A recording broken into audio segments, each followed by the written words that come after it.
brutal cold, crushing snow, and deadly winds. For 6 decades, mountain men in the Rocky Mountains faced winter conditions that would kill an unprepared person in under an hour. Their solution? Brilliantly designed shelter systems built entirely from wilderness materials that could maintain survivable temperatures through month-long blizzards. Here's the hidden genius behind their life-saving structures. Quick subscribe reminder if you're a regular. Also, where's everyone at tonight? Or morning? Or afternoon? Drop your location and time. Got comments from Seattle to Stockholm last time. The time zone thing never stops being weird to me. Okay, tonight it's the Rocky Mountain winter.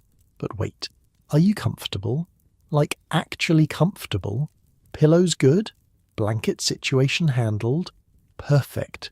Trust me on this one. Your eyes snap open to darkness. The bitter cold hits your face like a slap. The only part of you exposed to the air. You're lying on a raised wooden platform covered with several buffalo robes. Not quite soft, but better than the frozen ground. The temperature inside the crude log shelter hovers around freezing, which is actually a massive improvement from the -30 degrees outside.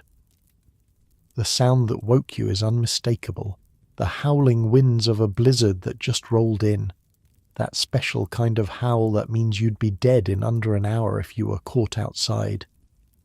Unlike your cozy bed with its temperature-controlled room, you've got exactly one heat source. The stone fireplace that's already burning dangerously low. If it goes out completely, you might not wake up tomorrow. First rule of mountain living, I can almost hear veteran trapper Samuel Mackenzie saying in my head, "Fire dies, you die." And Sam would know. By 1837, he'd survived 17 Rocky Mountain winters, outlasting hundreds of other trappers who made just one critical mistake. That's the thing about mountain life in the 1820s to 1880s. There were no second chances, no rescue teams, no emergency services, just you, your knowledge, and whatever you could build with your hands. So congratulations, you're a mountain man in the dead of winter, and your very first task of the day is making sure you don't freeze to death before breakfast. The shelter you're in isn't some thrown-together lean-to. It's a carefully engineered survival system. Hold up. Let me paint you a picture of what these places actually looked like. Most people imagine some kind of rustic cabin with a cute chimney and maybe a rocking chair on the porch. The reality? Way more sophisticated and way less comfortable. Think of it as a wilderness life support machine made of logs, stones, and animal hides. You calling this sophisticated, you might be thinking, looking at the rough-hewn log walls and dirt floor. But that's where you'd be wrong. These shelters were marvels of engineering, especially considering they were built with nothing but axes, knives, and pure survival knowledge. The fire in the stone fireplace isn't just for comfort, it's your life support system. Without it, the temperature inside would quickly match the Arctic nightmare outside. You push aside the buffalo robes and swing your legs over the edge of the sleeping platform, your feet finding the rough leather moccasins you left perfectly positioned for this moment. Even the few seconds your feet would spend on the cold dirt floor would be painful. The cold makes your shoulder wound ache, an old injury from a Blackfoot arrow that never quite healed right. It's your personal weather predictor. When it throbs like this, it means the storm is going to be a bad one. You make your way to the fireplace and carefully add a small log from the precisely stacked wood pile beside it. Not too big or it'll smother the coals, not too small or it'll burn out too quickly. This is a science, and getting it wrong means death. Let's back up a bit. How did mountain men even end up in these conditions? I mean, who voluntarily signs up for this frozen hellscape? Between 1820 and 1840, roughly 3,000 men ventured into the Rocky Mountains. They were after one thing: beaver pelts. Back then, beaver fur was like gold, used for fashionable hats in Europe and the eastern United States. A good trapper could make more in one season than a factory worker made in 5 years. The financial incentive was huge, but so was the risk. The mountain men weren't just random dudes with the death wish. They were a mix of French-Canadian voyageurs, American frontiersmen, and European immigrants, all drawn by the promise of fortune and freedom. But freedom in the mountains came with a price, and that price was paid in knowledge, preparation, and sometimes blood. You know what separates the dead trappers from the living ones? Old Sam would say, poking at the fire with a stick. It ain't luck, it's knowing where to build. And he's right. In fact, this is wild. The entire foundation of survival wasn't about how tough you were or how many guns you had. It was about real estate. Location, location, location. The difference between life and death began with choosing the right spot to build your shelter. One wrong choice, like picking a spot prone to avalanches or in a wind tunnel, and you'd be done before the first big storm. I can't stress this enough. Site selection was literally the most critical decision in mountain shelter construction. These guys weren't just looking for pretty views, they were reading the landscape like a survival manual. What were they looking for? First, natural wind protection. The ideal spot would be on the southeast side of a hill, protected from the prevailing northwest winter winds. Mountain men positioned shelters behind rock formations, dense tree groves, or natural terrain features that could deflect the wind. Wind will kill you faster than cold, Sam would say. Cold takes hours. Wind takes minutes.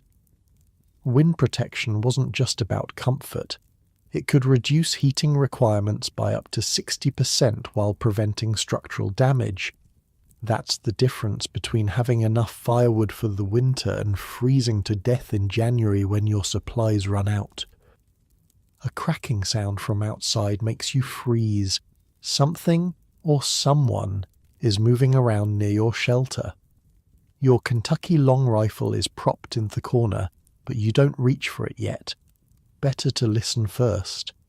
The sound comes again. Just a tree branch breaking under the weight of snow. The tension releases from your shoulders, but only slightly. Living in the mountains means constant vigilance. The next consideration after wind protection was avoiding areas prone to avalanches, flooding, or excessive snow accumulation. You'd be shocked at how many trappers died not from cold or starvation, but from being buried alive in their shelters by avalanches or crushed under collapsed roofs from snow loads.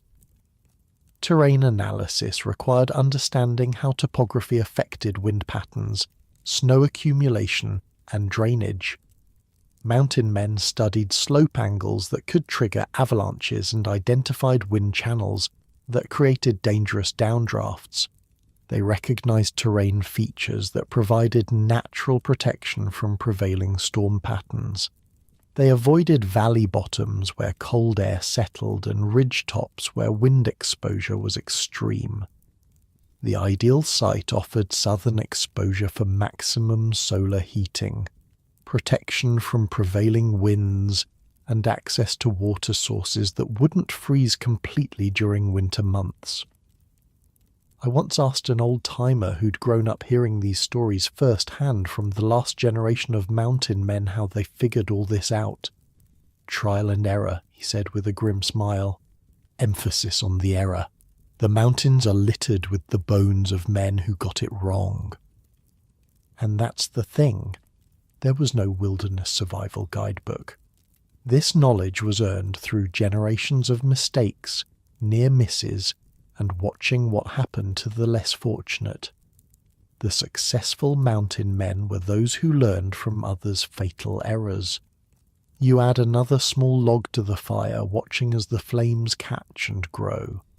The dancing light illuminates the inside of your shelter, casting long shadows on the walls. Outside, the wind screams past, occasionally finding a tiny gap in your chinking and sending a knife-like draft cutting through the warm air. Drainage and foundation preparation were next on the priority list. Mountain men selected sites with natural drainage and cleared organic matter that could retain moisture. They created foundation systems that elevated living areas above ground moisture while providing stable support for heavy log construction. Get your floor wet in winter, you might as well dig your own grave, old Sam would say.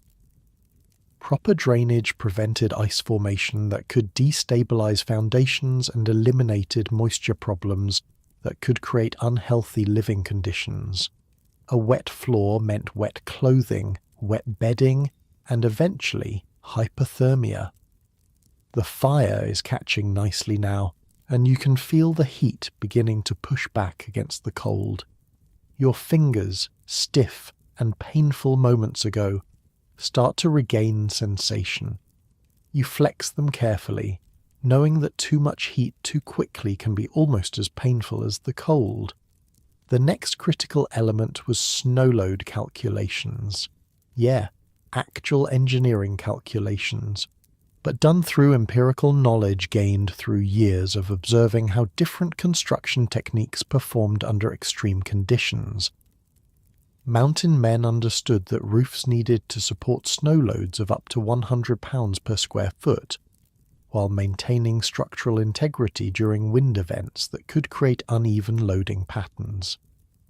They designed roof angles that promoted snow shedding while maintaining structural strength under maximum loading conditions. Imagine that. No calculators, no structural engineering degree. Just knowledge passed down and refined through observation and sometimes deadly consequences. You hear a voice in your head, something your mentor told you years ago when you first came to the mountains as a greenhorn. Build your roof too flat. Snow piles up. Build it too steep. Wind tears it off. There's a sweet spot in between, and you better find it before the first storm. Structural engineering principles were applied using traditional knowledge that had been tested through generations of mountain survival. Mountain men didn't call it engineering, but that's exactly what it was. Log selection focused on species that provided maximum strength-to-weight ratios, proper seasoning that prevented cracking and settling, and construction techniques that created interlocking joints capable of withstanding extreme temperature cycling and structural loads. They preferred lodgepole pine and Douglas fir for their strength characteristics and resistance to temperature-related movement. Not just any tree would do. Green wood would shrink as it dried, creating gaps in the walls. Wood that was too dry might be brittle and crack. Each log was selected with purpose. "You know what most new fellows get wrong?" Sam once asked me on us, not waiting for an answer. "They think any log'll do, but choosing the wrong wood is like choosing the wrong horse. It'll let you down when you need it most." Now, the foundation systems. Mountain men built foundations using stone and timber construction that created stable, well-drained bases for log structures. They elevated living areas above snow level, provided thermal breaks that prevented ground heat loss, and created stable platforms that could support heavy log walls without settling or shifting during freeze-thaw cycles. Stone foundations were carefully fitted without mortar, allowing for thermal movement while maintaining structural stability. This was crucial because the extreme temperature variations in some mountains would cause rigid structures to crack and fail. This is the part that always gets me. These guys understood the concept of thermal expansion and contraction centuries before many formal engineers incorporated it into building codes.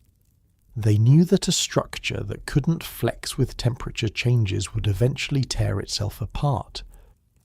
The blizzard outside intensifies, the wind howling like a pack of wolves. You're grateful for the solid walls surrounding you, for the knowledge that went into selecting each log, each stone. Your life depends on decisions made months ago, when the weather was fair and winter seemed distant. Material procurement and preparation required understanding which local materials provided the best construction properties for extreme weather applications. Mountain men selected trees during specific seasons when sap content was lowest, seasoned logs using natural drying techniques that prevented cracking, and prepared construction materials using hand tools that created precise joints and connections. Basically, there was a right time of year to cut trees, a right way to dry them, and a right way to shape them. Get any part wrong, and your shelter might fail midwinter. You settle back onto your sleeping platform, pulling the buffalo robes around you. The fire crackles pleasantly now, casting a warm glow throughout the shelter. Outside, the blizzard rages, but in here, you're safe. For now. As you drift back towards sleep, you think about the knowledge and work that went into this shelter, the careful site selection, the precise engineering, the materials chosen for their specific properties. None of it was random. All of it was essential. And tomorrow? Tomorrow you'll need to check the roof for snow load, inspect the chinking between the logs, and gather more firewood. Because winter in the mountains doesn't forgive carelessness or complacency. This is just the beginning of understanding how mountain men survived the deadliest winters on Earth. Their knowledge of thermal engineering, heating systems, and heat retention was just as sophisticated as their structural engineering, perhaps even more so. The fire pops and sends a spark dancing across the dirt floor. It dies quickly, but not before reminding you of the central truth of mountain life. Fire means life, and in the mountains life is never guaranteed. You wake again several hours later, not to the howling wind, but to the bone-deep cold that tells you the fire has burned down to embers. The dark is absolute, that special kind of pitch black that only exists in remote places without electric lights for hundreds of miles. Your breath hangs visible in the air. The buffalo robes have kept you from freezing, but just barely. The storm outside hasn't let up. If anything, it's intensified. You can hear the wind's low moan as it searches for any crack in your shelter's defences. Fire dies, you die. Old Sam's words echo in your head again. Time to move, fast. You swing your legs over the edge of the sleeping platform, sliding your feet into those fur-lined moccasins you strategically placed before sleeping. The floor is cold enough to steal the heat from your body through your feet in minutes. The fireplace is down to a bed of glowing coals, still alive but barely. This is the most critical moment of the night. If you don't get that fire going again, and quickly, the temperature inside will plummet to match the deadly cold outside. What most folks don't realize is that creating and maintaining life-sustaining temperatures in these remote mountain shelters required a sophisticated understanding of heat generation, distribution, and retention using only natural materials and primitive heating systems. There were no thermostat dials to turn, no backup generators, just your knowledge and whatever you could build with your hands. Thomas Whitaker, a mountain man who survived the brutal winter of 1832, once described it this way: "Out there, your fireplace ain't just for comfort. It's the beating heart of your shelter. Build it wrong, and you'll freeze with a roaring fire burning." You kneel by the fireplace, feeling the faint heat from the remaining coals. The design of this fireplace isn't random. It's the result of generations of trial and error, where errors meant death. Fireplace construction was the heart of mountain shelter heating systems. But these weren't the decorative, smoke-belching fireplaces you might find in some modern cabins. Mountain men built fireplaces using local stone carefully selected for its ability to withstand extreme temperature cycling without cracking. You grab several small pieces of kindling from the neatly stacked pile beside the fireplace. Not random sticks. These are specifically prepared and sorted by size to create the perfect progression from spark to flame. You arrange them carefully over the coals, creating tiny air spaces between each piece. Proper fireplace design included combustion chambers sized for efficient burning, chimney systems that created proper draft while preventing heat loss, and thermal mass systems that stored heat during active burning and released it slowly over extended periods. "The trick ain't just making fire," old Sam once told a greenhorn who was struggling to stay warm despite burning through firewood at an alarming rate. "The trick is making the fire work for you. Most fools just make smoke and warm the sky. You blow gently on the embers, coaxing them back to life. A small flame appears, dancing along the edge of a piece of kindling. You feed it carefully, gradually adding larger pieces as the fire grows. Chimney design and construction required understanding draft principles, heat retention, and structural stability under extreme temperature conditions. Mountain men built chimneys using stone construction that could withstand thermal cycling, created proper draft angles that ensured efficient combustion, and incorporated heat exchange systems that captured waste heat before it escaped through the chimney. Wait, hold up. Did you catch that? Heat exchange systems.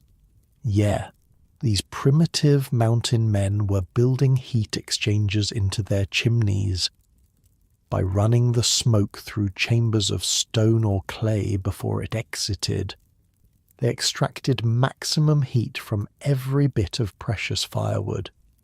"See how this chimney narrows here, then widens there?" Sam would explain, pointing to the carefully shaped structure. "That ain't random. That's so the heat can't escape too fast. Makes your wood last twice as long." They understood that proper chimney design could increase heating efficiency by up to 40% while preventing dangerous backdrafts and carbon monoxide accumulation. Get it wrong, and you'd either freeze or suffocate. The fire is catching properly now, growing stronger. You add a few more pieces of wood, slightly larger this time. The warmth begins to push back against the cold, and you can feel sensation returning to your fingers and toes. Picture this. It's 35 below zero outside. The wind is howling at 60 miles per hour, but inside a well-built mountain shelter, the temperature hovers around a comfortable 65 degrees. How the hell is that possible with just a fireplace and no insulation as we know it today? The answer lies in thermal mass systems. Mountain men used stone and clay construction that could absorb heat during active burning periods and release stored thermal energy over many hours after fires died down. You look at the large stones that make up the fireplace. They're not just structural, they're functional. During the day, when the fire burns hot, these stones absorb that heat. At night, when the fire burns lower, they release it back into the shelter. Natural thermal batteries. Mountain men positioned thermal mass strategically throughout shelters to create even heat distribution, while maximizing heat storage capacity, using materials that were readily available in wilderness environments. They calculated thermal mass requirements based on shelter size, insulation levels, and expected heating loads during extreme weather conditions. "You want stones that hold heat," Sam would say, tapping a particular rock with his knuckle. "Not all rocks are the same. Some hold heat like a miser holds gold. Others let it slip away like water through fingers." And he was right. Different types of stone have different thermal mass properties. Soapstone, for example, has excellent heat retention. Granite is decent. Sandstone, not so much. Mountain men knew which stones would best serve as heat batteries long before the science of thermal conductivity was formally understood.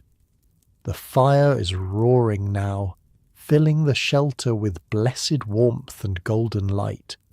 You can see your breath less and less as the temperature rises.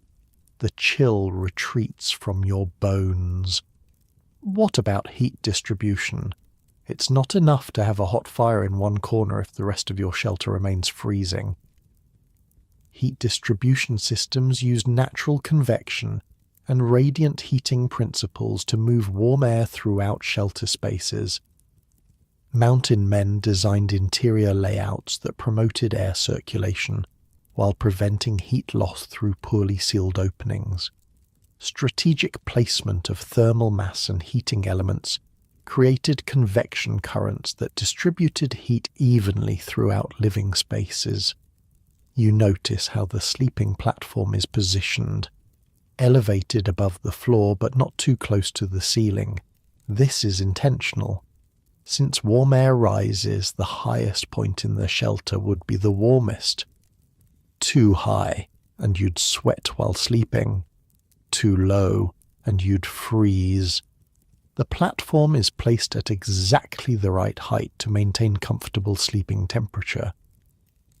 3 feet off the ground, Sam would say. Any higher and you'll bake like bread. Any lower and you'll freeze like meat. They understood that proper heat distribution could eliminate cold spots and reduce overall fuel consumption by up to 30%. Every piece of firewood saved meant one more day of survival when storms made gathering more impossible. Now let's talk about combustion efficiency, because not all fires are created equal.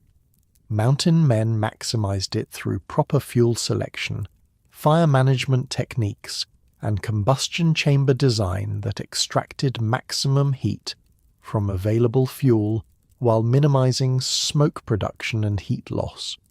You arrange the logs in the fireplace in a specific pattern, not the teepee shape most casual campers use, but a carefully structured arrangement that allows for proper airflow and sustained burning. "Look at these city folks," Sam would laugh, watching a group of eastern hunters struggle with their smoky, inefficient campfire. They think any stick'll burn the same. There's wood that heats, and there's wood that just makes smoke. Know the difference or freeze to death with a roaring fire. Mountain men understood which wood species provided the best heat output, how to season and prepare fuel for optimal burning, and how to manage fires for continuous heat production. They knew that hardwoods like oak and maple provided long-burning coals, while softwoods like pine provided quick ignition and high heat output. You think about the wood pile stacked against the wall. Each piece was selected, cut, and stored with purpose. The smaller pieces of pine for quick, hot fires. The larger chunks of oak and maple for overnight burning. Nothing random about it. Particularly strong gust of wind makes the shelter creak. Something shifts on the roof. Probably snow sliding off thanks to the steepened roof angle. The sound makes you think about how much wood you have left. Fuel management systems ensured adequate fuel supplies during extended storms when fuel collection was impossible. Mountain men calculated fuel consumption rates for different weather conditions, established fuel storage systems that kept wood dry and accessible, and developed fuel preparation techniques that maximized heat output while minimizing fuel consumption during critical periods. Your eyes drift to the woodpile. You estimate you have enough for 3 days of continuous burning at the current rate. If the storm lasts longer than that, you'll need to venture out no matter how dangerous to gather more. Always have 3 times the wood you think you'll need was one of Sam's most repeated lessons. Weather don't care about your plans. Mountain men typically stored enough seasoned wood to last through month-long storms with emergency reserves for extended weather events. Running out of firewood mid-blizzard was a death sentence, plain and simple. Outside, the wind howls again, finding some tiny gap in the chinking between logs and sending a knife-like draft cutting through the warm air. You make a mental note to find and seal that gap when there's more light. Heat retention techniques included insulation systems, air sealing methods, and thermal barriers that prevented heat loss while maintaining adequate ventilation for safety and air quality. Wait, insulation. But I said earlier, these shelters didn't have insulation as we know it today. That's true. They didn't have fiberglass or foam, but they absolutely had insulation. Mountain men used natural insulation materials, including animal fur, dried grass, and clay chinking that created effective thermal barriers while allowing controlled air exchange that prevented carbon monoxide buildup. You run your hand along the wall nearest your sleeping platform. Between the logs, the chinking isn't just clay, it's a mixture of clay, dried grass, and in some spots, animal hair. All materials that trap tiny pockets of air. The same principle modern insulation uses. Tight walls make warm nights, Sam would say, carefully packing a mixture of clay and grass between logs, but never too tight. A shelter that don't breathe will suffocate you silent in your sleep. They understood that proper insulation could reduce heating requirements by up to 70% while maintaining comfortable living conditions. The difference between burning 1 cord of wood per week versus 3 or 4, which often meant the difference between survival and freezing. The fire is burning perfectly now, radiating blessed heat throughout the shelter. You sit on the edge of the sleeping platform watching the flames dance. Outside, the blizzard continues unabated, but in here, you're warm. For now. What about when you needed to be away from the fire? Radiant heating systems used heated stones, metal objects, and thermal mass elements that could store heat during active burning periods and release radiant energy over extended periods. You notice several smooth, round stones placed near the fire. These aren't random.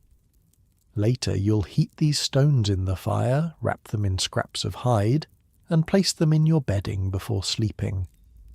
Instant bed warmers that will radiate heat for hours. Mountain men heated stones in fires and placed them strategically throughout shelters to provide localized heating.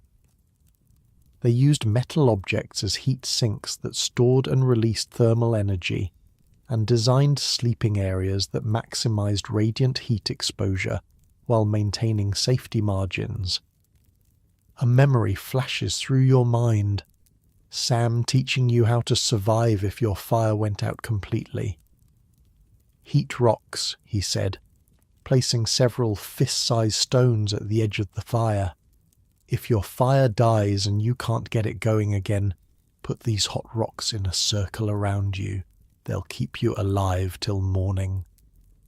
The fire snaps and pops as a pocket of sap ignites in one of the logs. The dancing flames cast shifting shadows on the walls. Despite the howling storm outside, there's a surprising peacefulness in here. Humans have been gathering around fires for warmth and protection for hundreds of thousands of years. There's something primal and comforting about it. Morning will come eventually, the storm will pass. But for now, your world has contracted to this small, warm space carved out of the deadly winter wilderness. You add another log to the fire, watching as the flames curl around it. There's an art to fire maintenance. Not too much wood at once or you'll smother it. Not too little or it'll burn out too quickly. This is the rhythm of mountain life. The constant vigilance. The knowledge that survival depends on 1,000 small decisions made correctly. You stretch your legs toward the fire, feeling the heat seep into your tired muscles. Tomorrow will bring its own challenges, checking the roof for snow load, inspecting the walls for new drafts, possibly venturing out for more firewood if the storm breaks. But for now, you've mastered the most crucial survival skill of the mountain man, creating warmth in the face of killing cold. Another log shifts in the fire, sending a shower of sparks up the chimney. You think about the mountain men who came before you, who figured out these heating systems through brutal trial and error. How many froze to death before they learned the proper way to build a chimney? How many suffocated from carbon monoxide before they understood the importance of ventilation? We stand on the frozen corpses of those who got it wrong, Sam would say grimly, whenever he taught a new survival technique. Not the most cheerful teaching method, but it drove the point home. The heat from the fire has made you drowsy again. You bank the fire carefully, arranging the logs in a specific pattern that will allow it to burn slowly but steadily for hours. Another skill learned through generations of life or death winters. You return to your sleeping platform, arranging the buffalo robes around you. The platform itself is another example of mountain ingenuity, raised off the cold ground, positioned at the right height to catch the rising warm air, but not so high as to be in the hottest part of the shelter. As you drift back towards sleep, you think about all the knowledge that goes into something as seemingly simple as staying warm. The fireplace construction, the chimney design, the thermal mass, the heat distribution, the combustion efficiency, the fuel management, the heat retention, the radiant heating, none of it random, all of it essential. All of it learned through generations of harsh experience in the unforgiving mountain winters. The fire crackles softly, a sound as comforting as a lullaby. Outside, the blizzard continues its assault, but it can't reach you now. You've mastered the art of creating warmth in one of the coldest places on Earth, using nothing but the materials nature provides, and the knowledge passed down by those who survived before you. This knowledge wasn't just comfort, it was life itself. And tomorrow, you'd need to apply an equally sophisticated understanding of weatherproofing to ensure your shelter remained effective as the blizzard continued. The science of weatherproofing, protection systems, and environmental control would be just as crucial as the heating systems you've mastered tonight. But that's a challenge for tomorrow. For now, wrapped in buffalo robes with the fire burning steadily, you've accomplished the mountain man's first daily victory, surviving the night. The soft light of dawn seeps through the single small window, a square opening covered with an oiled animal bladder that lets in light but keeps out wind. You've slept better than expected thanks to the steady heat from the fireplace and the buffalo robes. But something's not right. There's a dampness to the air that shouldn't be there. You sit up, instantly alert. Dampness in a mountain shelter during winter isn't just uncomfortable, it's deadly. Where there's dampness, there's a breach in your weatherproofing. And where there's a breach, killing cold can follow. A drop of water lands on your hand. You look up. The ceiling is showing a wet spot, small but growing.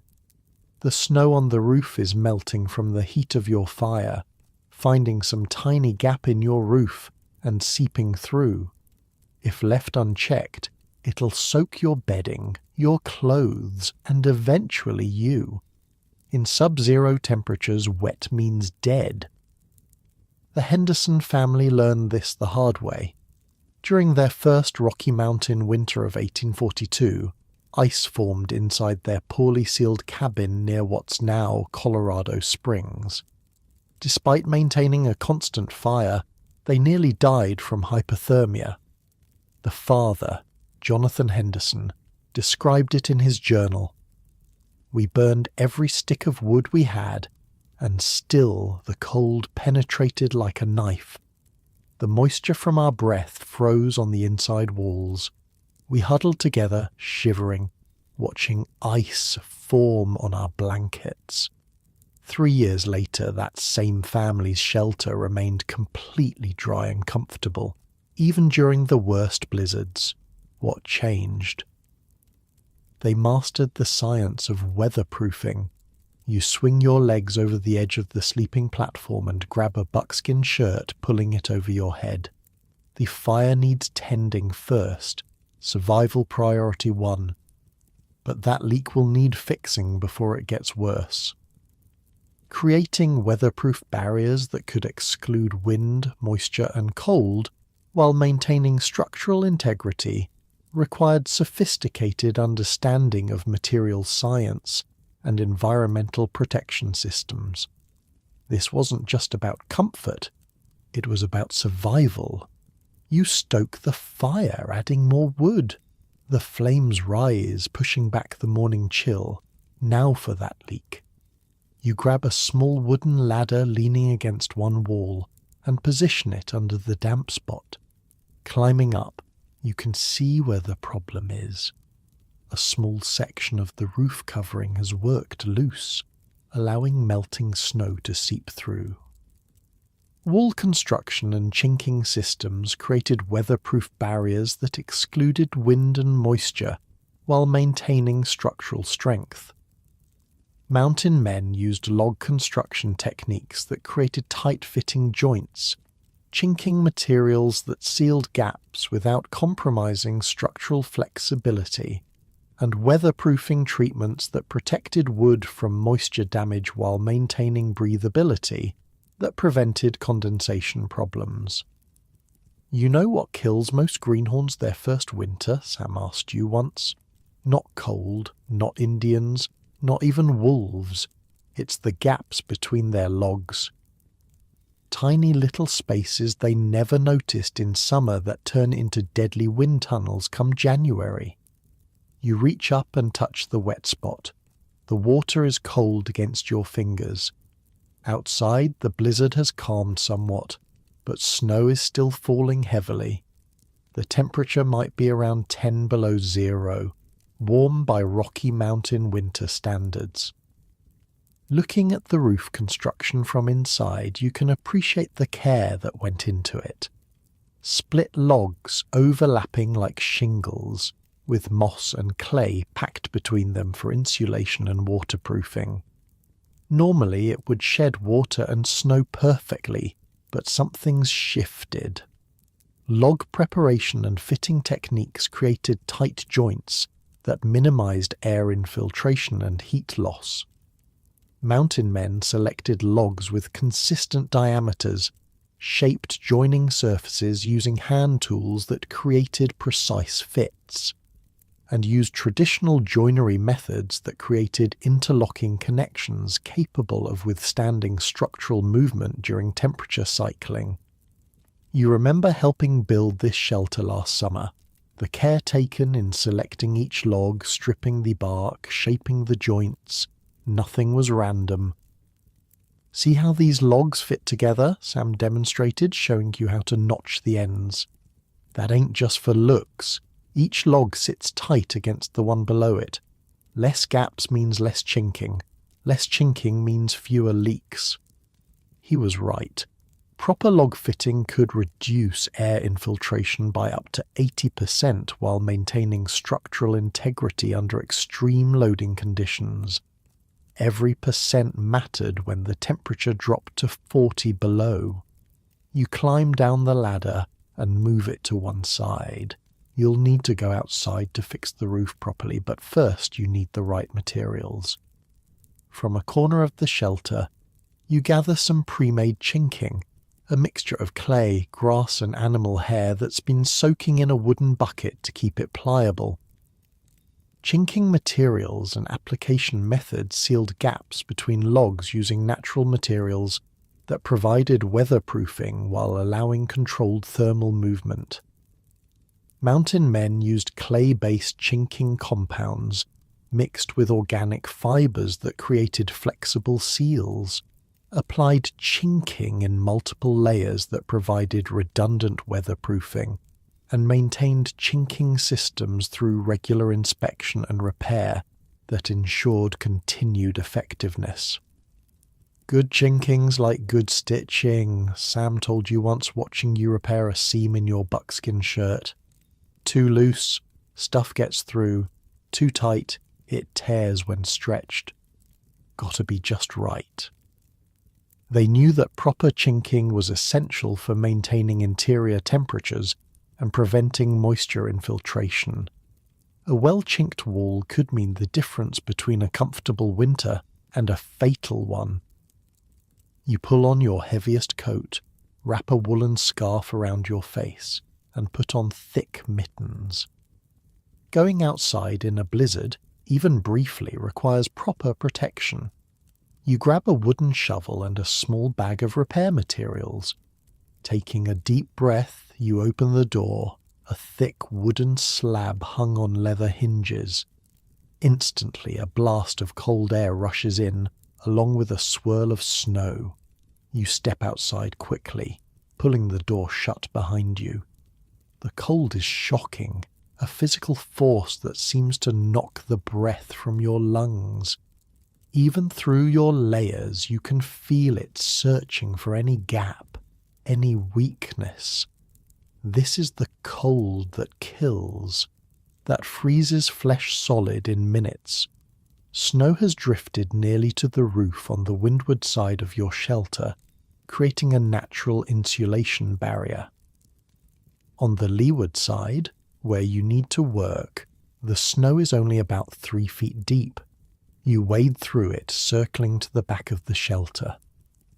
Roof systems were designed to shed snow and water, while providing adequate insulation and structural strength to withstand extreme loading conditions.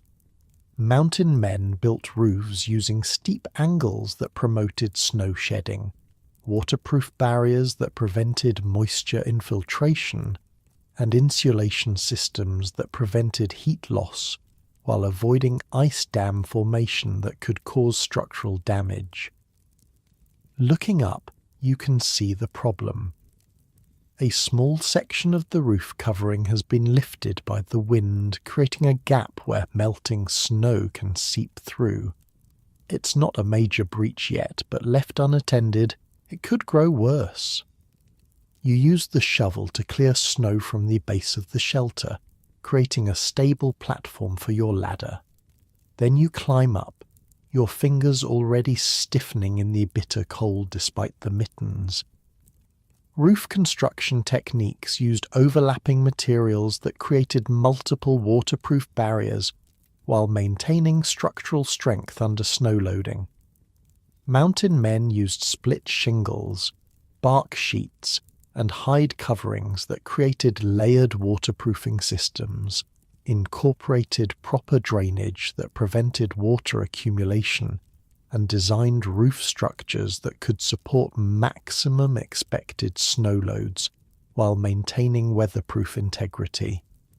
The repair is straightforward, but must be done quickly before the cold becomes dangerous. You press the loose section back into place, then apply fresh chinking around the edges to seal it. The clay mixture is already starting to stiffen in the cold, but you work quickly, your hands moving with practiced efficiency. 3 minutes, Sam's voice echoes in your head. That's how long you got to work bare-handed in this cold before your fingers stop working. Count it out. Plan your moves. Get back inside before your hands become useless clubs. You're working with mittens, which helps, but still the cold is penetrating. You finish the repair, pack up your materials and hurry back inside, your face stinging from just those few minutes of exposure. Back in the shelter, the warmth wraps around you like an embrace. You hang your snow-covered coat near the fire to dry and warm your hands, careful not to get them too close to the flames. The rapid temperature change from extreme cold to heat can be almost as painful as the cold itself. You check the ceiling. The wet spot has stopped growing, which means your repair is holding. Given a day or two, the dampness will dry out completely thanks to the heat from the fire. This small incident highlights the constant vigilance required for mountain survival. Even a tiny breach in weatherproofing could spiral into a life-threatening situation within hours. Moisture management systems prevented condensation, ice formation, and humidity problems that could create dangerous living conditions and compromise structural integrity. Mountain men understood that moisture control required balancing ventilation needs with heat retention requirements, while preventing condensation that could freeze and create dangerous ice accumulation inside living spaces. Wet kills you 3 ways, Sam explained during your first winter. It steals your body heat, it ruins your gear, and it rots your shelter from the inside out. He wasn't exaggerating. A wet shelter could quickly become uninhabitable in winter, leaving you exposed to the elements. Death would follow shortly. You move around the interior of your shelter, checking for other signs of moisture or drafts. Near one corner you feel a slight movement of air, another small gap in the chinking that needs repair. You gather some of the chinking mixture and press it into the gap, smoothing it with your fingers.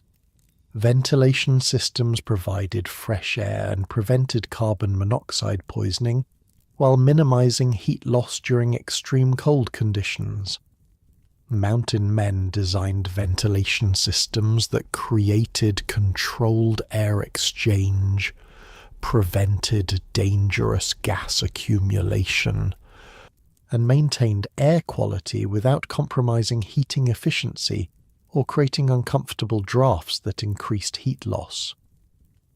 A shelter that don't breathe will kill you quiet in your sleep, Sam warned, but too much breathing lets all your heat escape. Gotta find the balance.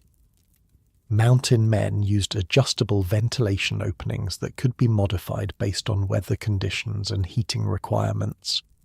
A small flap near the peak of the roof could be opened or closed to control airflow and prevent the buildup of deadly carbon monoxide from the fire. You check this ventilation flap now, making sure it's adjusted properly. Open enough to allow smoke and gases to escape, but not so open that it wastes heat. Like everything in mountain life, it's a careful balance. The repair work has made you hungry. From a leather pouch hanging on the wall, you take some strips of dried venison, jerky tough enough to make your jaw ache but packed with the protein and fat needed to maintain body heat in this climate. As you chew, you think about the door to your shelter. Door and window systems created secure closures that excluded weather while providing access and natural lighting when conditions permitted. Mountain men built door systems using multiple barriers, weather sealing techniques, and emergency closure methods that could maintain weatherproof seals even during extreme wind and temperature conditions. Your door is a solid piece of split log, hung on leather hinges and secured with a wooden latch. Around its edges, strips of fur create a seal that blocks drafts. When closed, it fits so snugly that even the fiercest wind can't find a way through. A door ain't just a hole with a cover, Sam lectured when teaching you shelter construction. It's a weak point that needs reinforcing. Make it solid as a wall but able to open when needed. Mountain men used thick wooden doors with multiple sealing layers, created airlocks that prevented heat loss during entry and exit, and designed emergency closure systems that could seal openings during extreme weather events. Some larger settlements even had primitive mud rooms, small entry chambers between the outside door and the main living space. This created an airlock that prevented the rush of cold air from entering the main shelter when the outer door was opened. Your shelter is too small for such luxuries, but the principle is the same. Minimize heat loss through necessary openings. This small window, covered with that translucent animal bladder, lets in enough light to see by without creating a significant heat loss point. Some mountain men used mica sheets when available, which were more durable but harder to come by. Weatherproofing maintenance included regular inspection, preventive repairs, and seasonal preparation that maintained shelter effectiveness throughout extended winter periods. Mountain men developed maintenance schedules that addressed common failure points, repair techniques that could be performed during severe weather, and preventive measures that avoided weatherproofing failures during critical survival periods. An hour of maintenance in good weather saves a day of misery in bad, was another of Sam's frequent sayings.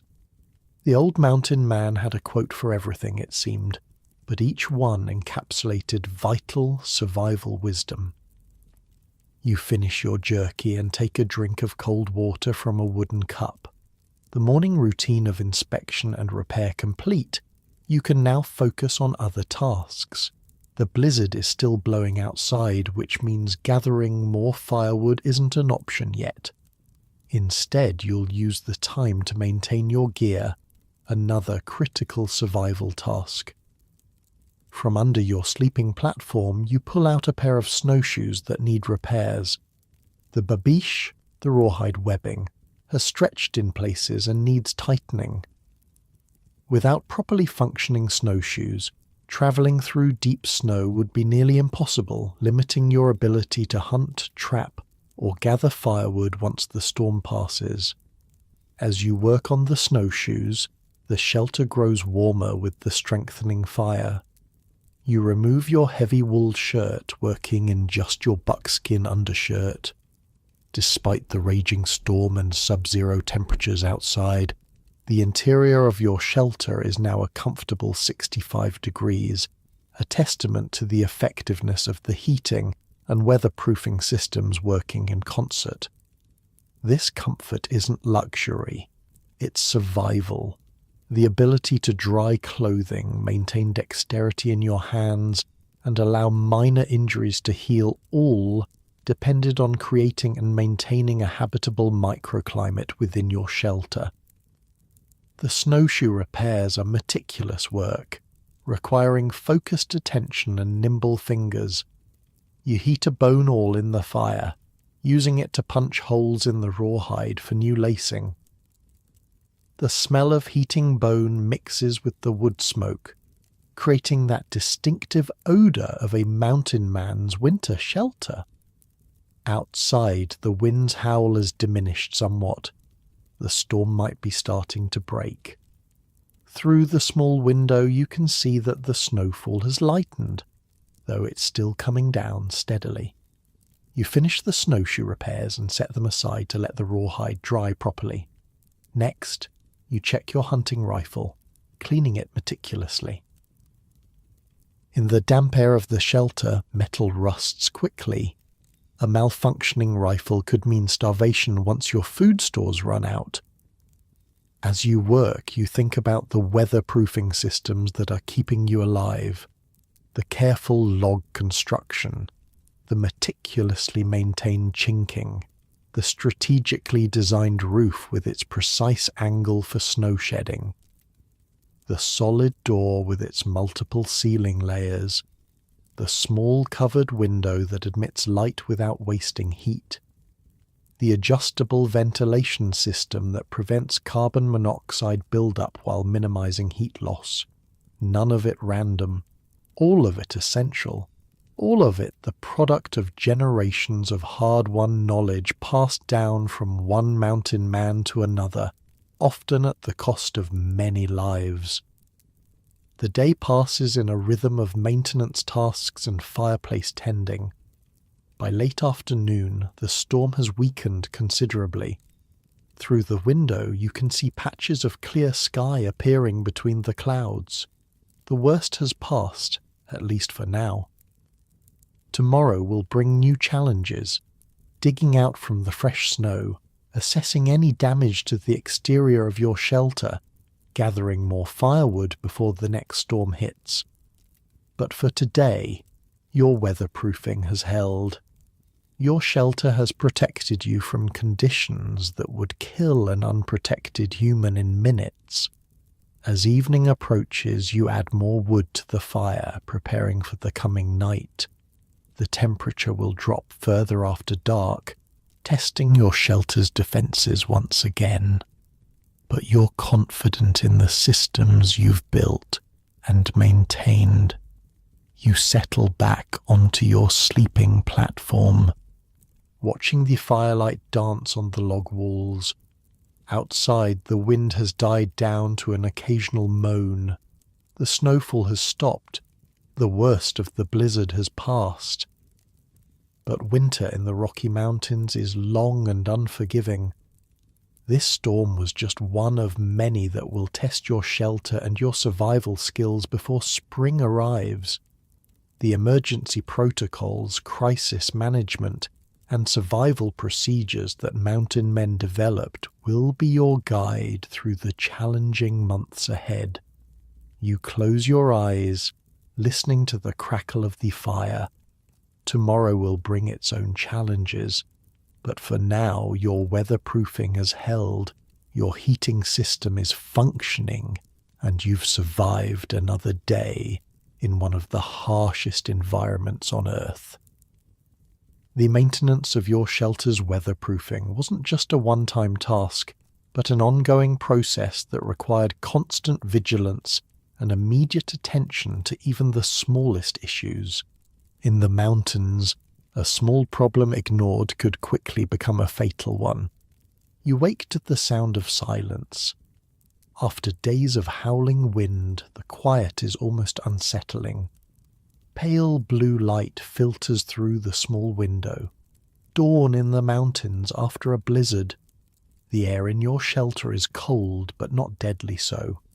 The fire has burned down to embers during the night, but the thermal mass of the stone fireplace has kept the temperature from plummeting. Your first thought is about the roof repair from yesterday. You look up at the spot that was leaking. It's dry now, your quick fix having held through the night. Your second thought is more pressing. The woodpile is getting dangerously low. With the storm past, you need to venture out today to replenish your fuel supply. In the mountains, running out of firewood midwinter is a death sentence. But first, you need to restart the fire. You slide from beneath the buffalo robes, the cold air biting at your exposed face. Your moccasins wait beside the sleeping platform. and you slip them on before your feet can touch the cold dirt floor. Kneeling by the fireplace, you carefully add kindling to the remaining embers, gently blowing until flames appear. You add progressively larger pieces of wood until the fire catches properly. Only then do you turn your attention to preparing for the day ahead. The snow will be deep after the blizzard, snowshoes essential. The temperature will be brutally cold, proper layering critical. And the threat of another storm is always present, timing crucial. This day-to-day existence required constant vigilance. But what about when things went really wrong? What about when primary systems failed or conditions exceeded normal survival parameters? Martha Caldwell faced exactly that scenario during the blizzard of 1856. When their chimney collapsed under snow load and their primary heating system failed, she implemented backup heating procedures, emergency ventilation protocols, and survival techniques that kept her family alive for 6 days until the storm passed and repairs could be made. Her diary entry from that harrowing week reads, "The crash came at midnight, stones and snow pouring down where our hearth had been. The cold rushed in like a hungry wolf. I gathered the children in the corner furthest from the breach, piling every buffalo robe and blanket upon them."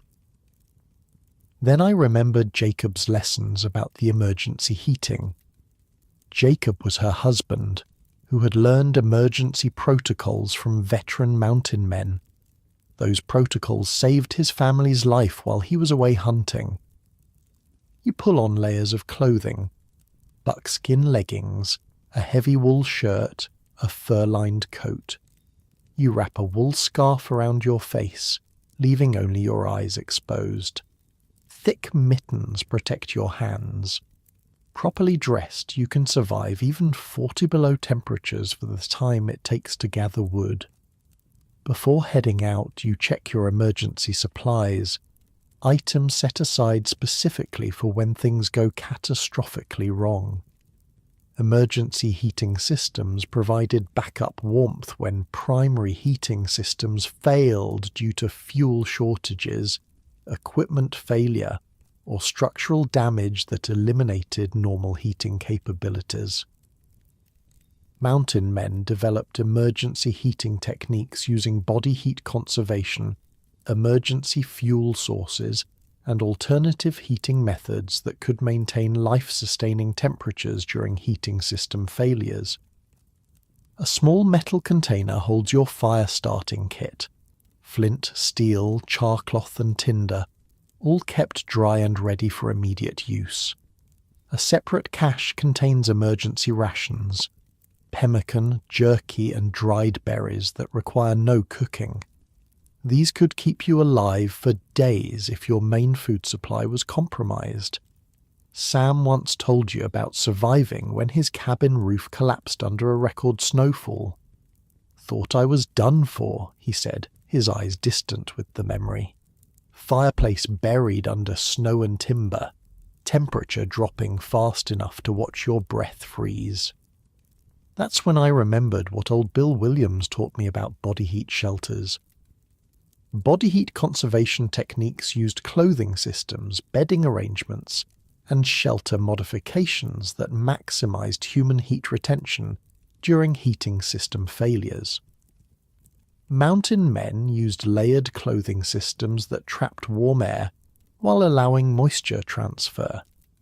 Shared sleeping arrangements that combined body heat for maximum warming effect, and shelter modifications that concentrated heat in smaller areas when primary heating was unavailable. "Cleared the smallest corner I could," Sam continued, "used the fallen timbers to make a tiny shelter within the shelter, hung blankets to make the space smaller still.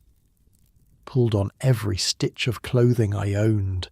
Then I just sat there, huddled in that little cocoon waiting out the storm. Body puts out heat, small space keeps it close. Survived 3 days like that until I could dig out and make repairs. The old mountain man's experience is a textbook example of body heat conservation in an emergency. He understood that proper body heat conservation could sustain life for extended periods when other heating sources were unavailable. You open the door and step outside. The cold hits like a physical blow, instantly numbing any exposed skin. The snow has drifted nearly to the roof in places, transformed by wind into sculptural shapes. The sky above is clear and painfully blue, the sun glittering off the snow with blinding intensity. First, you need to clear a path from your door. You grab the wooden snow shovel hanging beside the entrance and begin to dig. The snow is deep but powdery, making the work less strenuous than it could be.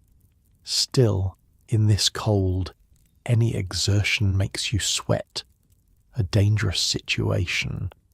You pace yourself, taking breaks to prevent overheating.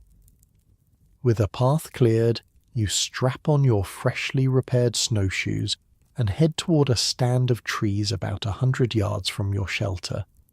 These will provide the firewood you need, but you must select carefully.